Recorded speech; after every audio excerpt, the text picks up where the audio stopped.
अस्सलामुअलैकुम नाज़रीन, आप देख रहे हैं प्रोग्राम पुकार और मैं हूं आपके साथ अनीला ज़का। आज एक बार फिर डिस्ट्रिक्ट विहाड़ी में ख्वाबे खरगोश के मजे लूट रहा है कानून और दंदना रहा यहाँ का जालिम। एक 9 साला बच्चे पर बेईमाना तशद्दुद हुआ, उसकी कमर की न सिर्फ हड्डी तोड़ी गई बल्कि उसके बाप की तो कमर ही तोड़ दी गई। डीपीओ विहाड़ी, क्या आपके नीचे काम करने वाले ख्वाबे खरगोश के ऐसे ही मजे लूटते हैं या कोई कारकर्दगी भी करके दिखाते हैं? कानून के खिलाफ नारे लगने लगे, एसएचओ सोता रहा। क्या डीपीओ साहब आप नहीं हैं जिम्मेदार? आज फिर मैं पूछती हूँ, कहाँ है डीपीओ? कहाँ है यहाँ का सरबरा? कहाँ है कानून का रखवाला? अगर नहीं तो मैं आज बन के आई हूँ उस मासूम की पुकार।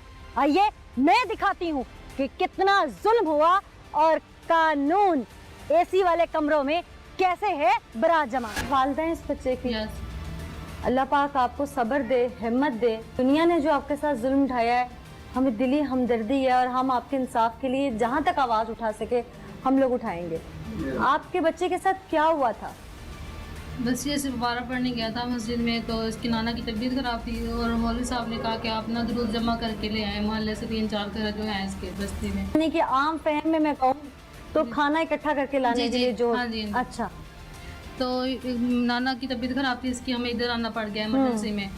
तो हमने दूसरे बच्चे को बोला कि आप ये उनके घर खाना छोड़ा है, हमने उधर जाना है जल्दी में। तो ये उन्होंने नहीं पहुँचाया, मस्जिद में छोड़ दिया, उधर उनका खाना ख़राब हो गया, कवे वगैरह खा गए। तो जब वो दूसरे दिन ये गया तो उसने कहा कि आपने जिम्मेदारी नहीं भाई, आपने खाना नहीं पहुंचाया कल, चलो उधर मुर्गा बन जाए धूप में। मेरा कज़न का लड़का था साथ, उसने कहा, ये उसको कहता रहा कि मेरी कमर दर्द हो रही है, मैंने खड़े होना है, लेकिन उसने खड़े नहीं होने दिया। उसने फिर नहीं छड़ी मारी है या लात मारी है ये नहीं पता, उधर ही ये गिर गया था। फिर वो कज़न का लड़का आके बताया कि बच्चा गिर गया, उसकी तबीयत ज़्यादा, उसको पेन हो गया, दर्द हो रहा है, उसको सीधा नहीं हुआ गया इससे। फिर उसी टाइम इसको घर लेके आए हैं। हमने सोचा कि कोई बल पड़ गया होगा, जो थोड़ा मसला होगा, फिर इंजेक्शन लगवाया पक्की का, फिर इसका सही नहीं हुआ। फिर हॉस्पिटल में ले गए, एक्सरे वगैरह कराया, उन्होंने कहा कि इसको हड्डी का ज़्यादा मसला बन गया है। और कोई कहता था मोरे हिल गए हैं, किसी ने कहा हड्डी टूट गई है, कभी कुछ कह रहे थे कभी कुछ। फिर इसको भी हाड़ी ले गए, फिर उधर से उन्होंने कहा कि इसका ऑपरेट होगा और हड्डी में रेशा पड़ गया हड्डी के टूटने की वजह से। जिस वक्त आपके बच्चे को मारा, आप बच्चे को पहले दिन हॉस्पिटल लेके गए हैं, हाँ जी। क्या उस वक्त आप लोगों ने कानूनी कार्रवाई नहीं की फौरी तौर पे? नहीं। उस वक्त आप लोगों ने क्यों नहीं की? हमने मोहल्ले वालों को हमने इकट्ठा किया था, उनके पास गए थे, उन्होंने कहा आप इसको डॉक्टर को दिखाओ, ये ठीक हो जाएगा। फिर हमने सोचा चलो मोहल्लेदार है, हम ऐसे भी नहीं मसला बनाते ज़्यादा नहीं करेंगे। आपने कहा मोहल्ले वालों को बताया था जी। इससे पहले कि मैं अपने प्रोग्राम को लेके आगे चलूं, हम मोहल्ले वालों की जानिब चलेंगे और उनसे जानेंगे कि जिस वक्त ये वक़ूआ हुआ था, उस वक्त जब मोहल्ले वालों को इकट्ठा किया गया था तो उन्होंने क्या देखा, हक़ाइक़ क्या थे, क्यों नहीं पुलिस तक बात उस तक पहुँचाई गई, कौन था रोकने वाला? आइए उन्हीं की तरफ चलते हैं। अस्सलाम वालेकुम जी। वालेकुम। बच्चे के वालिदैन कहते हैं कि जब बच्चा जख्मी हालत में हम लेके आए तो हमने पूरा इलाका इकट्ठा किया था, आप लोगों ने उस वक्त क्या देखा था? हमने देखा था कि बच्चा बेहोशी के आलम में था। हाँ। वो खड़ा अपने पाँव पे नहीं हो सकता था। तो क्या बता रहे थे, क्या यही हुआ? बता रहे थे कि ये मदरसे से उठा के लाए हैं बच्चे को। हाँ। और कारी साहब वहाँ से गायब हो गए थे अचानक ही। अच्छा। हाँ। क्या ऐसी तो शिकायत पहले भी आती हैं? वहाँ की शिकायत तो काफी अरसा से आ रही है। हाँ। लेकिन वहाँ के जो उनका जिम्मेदार है वो इतने लेवल का है कि वो अपना इख्तियारात रखता है और गरीब को दबाई देता है। ऐसे मदारस में बच्चों को भेजते क्यों हैं अगर वहाँ की शिकायत आ रही है? आपके गांव से भी बच्चा क्यों गया, मना नहीं किया था आप लोगों ने? वैसे वहाँ पे मदरसा एक ही है और वहाँ पे ना जो बहुत मारता है मौलवी, और 1 घंटा उसने कान पकड़ा है बच्चे को, जो वो गिरा है वो उसको उसके कज़न घर लेके आया, वो लंगड़ा के आया, उससे चला भी नहीं गया, वो 2 महीने हो गया घर पड़ा है। कौन है कारी उर्फ ये जो दरसगाह चला रहा है, तालीमी दरसगाह, इसके पीछे कौन है, किसका हाथ है, क्यों ये इतना बासर है कि ये किसी को भी मार दे, जान से मार दे, कोई कार्रवाई नहीं हो सकती? मैडम वो ऐसे है, ये जो मौलवी है ये जिस इलाके में रहता है वहाँ बड़े जगीरदार रहते हैं, उनकी सरपरस्ती में ये मदरसा चलाता है। ये तो बेचारे गए हैं मेलसी में गए हैं जी, वहाँ अदालत से रजू इन्होंने किया है, तब जाके पुलिस सपोर्ट नहीं कर रही, क्या वजह है? इलाके के लोग, आप लोग चल के नहीं गए साथ? इलाका गया है लेकिन पुलिस वाले नहीं कर रहे, वो बासर आदमी है इसलिए, ये गरीब आदमी है बेचारा। मेरा ख्याल है जहाँ तक कि हमारे कानून नाफिज करने वाले इदारे हैं ही बाअसर अफराद पर काबू डालने के लिए कि वो कहीं कानून अपने हाथ में न ले, लेकिन अफसोस के साथ ये मकड़ी का वो जाला है कानून जिसके अंदर छोटे जानवर तो फंस जाते हैं लेकिन बड़ा मगरमच्छ इसको फाड़ कर निकल जाता है, लेकिन उन्हें कोई पकड़ने वाला नहीं है। जिस वक्त बच्चे को यहाँ दरस से लेके आए थे उसी वक्त फैसला क्यों नहीं किया आप लोगों ने? हमने सारे रस्सी रात को हमने पूरे मोहल्ले का, हमारा जो वडेरा है ना इलाके का, हाँ। वही उसको हमने वहाँ पे बुलाया था और मोहल्ले को भी इकट्ठा किया था उस वक्त हमने। वो जो आपका वडेरा और लंबरदार या जो भी जी, XYZ उसको अपनी जुबान में आप कहते हैं वो कौन है? रहीम शाह उसका ससुर है। आप लोग गए नहीं दोबारा चल के उसके पास कि अगर गए आप फिर। इतने वडेरे हैं तो हम सबके बड़े हैं आप तो? हम गए उसके पास, उसने फिर हमें बोला है कि जो होता है तुम वो कर लो जाके। अच्छा, कोई पकड़ने वाला नहीं है, कोई रोक टोक करने वाला नहीं है। मैं हैरान हूँ कि लाकानूनियत की इंतहा इतनी है कि एक लंबरदार या एक वडेरा जिसका कोई दामाद है या बेटा है वो जो मर्जी करे किसी को मार दे, यहाँ पे कोई नहीं पूछ सकता। मुनव्वर आप तो यहाँ से कवर करते हैं, हमारे नुमाइंदे भी हैं, लाकानूनियत क्या DPO बेबस है? मैडम आपको बताऊं, ये हमारे जो नए DPO साहब विहाड़ी तैनात हुए हैं, अमीर अब्दुल्ला नियाजी साहब हैं, इनके तैनात होने के बाद मैं आपको बताऊं कि कई ऐसे मर्डर्स हो चुके हैं, डकैती की वारदातें जो हैं वो तो ना थमने वाला सिलसिला जो है वो शुरू है और कोई पूछने वाला नहीं है। अगर डरते हैं DPO साहब? जो इस वक्त जो SHO तैनात किए गए मैडम वो महकमे के कमाऊ पुत्र हैं, दूसरे लफ्जों में अगर मैं ये कहूँ। और आप देख लें इस वक्त अगर थाने की हालत ये है, तमाम थानों की, मैं जिला भर के थानों की बात कर रहा हूँ, उनकी हालत ये है कि वहाँ पे सिर्फ आपको टाउट्स ही मिलेंगे।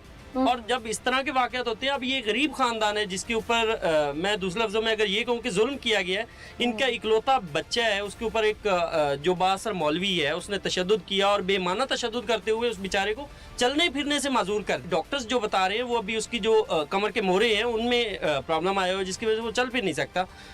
और दूसरी तरफ जब ये बेचारे गरीब लोग थाना में गए हैं तो वही पुलिस की रिवायती सुस्ती, वही हीले बहाने के जी आप टाइम पे नहीं आए। हालांकि चाहिए ये था कि पुलिस का जो कोई MLC थोड़ी था जो टाइम पे आते हैं, पुलिस के पास एप्लीकेशन किसी वक्त भी आ सकती है। MLC के बगैर भी ये FIR जो है वो दर्ज की जा सकती थी, लेकिन चूंकि मैं आपको वही अर्ज कर रहा हूँ कि यहाँ पे सिर्फ वडेराइज्म, यहाँ पे सिर्फ वो टाउट माफिया का जो राज है वो आप तमाम थानों में कहीं से भी पूछ लें, आपको सिवाय रिश्वत और सिफारिश के कहीं से काम नहीं मिलेगा। आपका जायज़ काम करवाने के लिए आपको हजारों धक्के खाना पड़ेंगे, आपको पैसे देना पड़ेंगे, आपको बड़ी सिफारिश करवाना पड़ेगा। ये जो नियाजी साहब आपके DPO साहब आए हैं, इनको कमाऊ पुत्र चाहिए या इनको इस इलाके का सुकून चाहिए? ये इनको इलाके के सुकून से ताल्लुक ही नहीं है, वो अपने दफ्तर से बाहर आना पसंद नहीं करते हैं। अच्छा। वो कभी किसी थाने में अगर जाते भी हैं तो फोटो सेशन करके वापस चले जाते हैं और कई गरीब लोग उनसे बात करने के लिए थाने के बाहर खड़े रहते हैं और उनसे पूछना तक गवारा नहीं करते कि आपका मसला क्या है।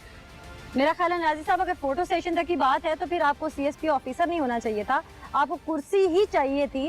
तो फिर कोई काउंसलर का या MP MNA का इलेक्शन लड़ लेते। फोटो सेशन तो वहाँ पे जितना होता है शायद आपकी इस कुर्सी से ज्यादा वहाँ पे होता हो। अगर आप अपनी कुर्सी की जिम्मेदारी को निभा नहीं सकते तो एक आप में और सियासतदान में जो मौसमी बटेरे की तरह वोट लेने के लिए बाहर निकल आता है उसमें और आप में कोई खास फर्क नहीं है। एप्लीकेशंस लेके पुलिस तक गए हैं? हाँ लेके गया हूँ मैं, उन्होंने बोला काफ़ी तुम्हारी लेट हो गई है तो हम एप्लीकेशन नहीं करेंगे। एप्लीकेशन लेंगे नहीं लेंगे। जिसमें देर सवेर होगा। 10 चक्कर लगाए, कभी सुबह में, कभी दोपहर में, शाम में, कभी SHO नहीं मिलते थे, कभी भागे दौड़ा, कुछ भी नहीं हुआ हमारा। हमें इंसाफ दिया जाए। मेरा बच्चा 2 महीने से ऐसे पड़ा है, जो जिस तकलीफ में है ना इसको बस ठीक कर दे जैसे भी करें और हमारी हेल्प करें जैसे भी हो। क्या इंसाफ चाहती हैं? उसने हमें धमकी दी कि ना ये मोहल्ले वालों को कह रहा था कि हम इशू बना रहे हैं। हमने बच्चे को सिर्फ मुर्गा बनाया था 25 मिनट, वो खुद मौलवी अपने मुंह से तकसीम कर रहा था कि मैंने 25 मिनट बनाया, ये घंटा बता रहे हैं। हमने कहा कि 25 मिनट में 5 मिनट में भी कोई नहीं ऐसे पकड़ता, कान इतनी कमर अकड़ जाती है। आपने घंटा पकड़ाया, साथ में जो बच्चे थे उन्होंने भी कहा कि घंटा इसने पकड़े, उससे भी ज्यादा टाइम हमें नहीं पता। धूप में ऊपर से तशद्दुद किया। नवर पहले भी इस तरह मारते थे वो आपको? जी। आपने घर में नहीं बताया था? नहीं। उस दिन क्या हुआ था? फिर मुझे घंटा पूरा कान पकड़वाए। अच्छा। और कान पकड़, जब कान पकड़ रहे मैं एक साइड पर गिर गया। एक साइड पे गिर गया आप? जी। फिर मेरे से खड़ा भी नहीं गया। फिर उसके बाद मौलवी साहब ने उठा कर आपको मारा? जी। किस चीज से? डंडे से। कहाँ पे मारते रहे? हाथों पर भी, टांगों पर? जी। आप उनको क्या कहते रहे? मत मारो। तो वो मारते हुए क्या कह रहे थे? अरे तो तुमने दूध क्यों नहीं पहुँचाया? दूध क्यों नहीं पहुँचाया? दूध। अच्छा, वो खाने को दुरूद कहते हैं ना, मस्जिद में जो देना होता है। खाने को दुरूद कह रहे थे और वो दुरूद उन तक क्यों नहीं पहुँचाया? जी। अस्तगफिरुल्लाह। फिर उठाकर डंडे मारे। डंडे मारे आपको? जी। आपको कोई कानूनी कार्रवाई में पेशरफ्त नजर आई अभी तक? कुछ भी नहीं है। आपको जो धमकाया जा रहा है आपके मुल्जिमान की जानिब से, जी, जी। इस हवाले से आपने पुलिस को बताया?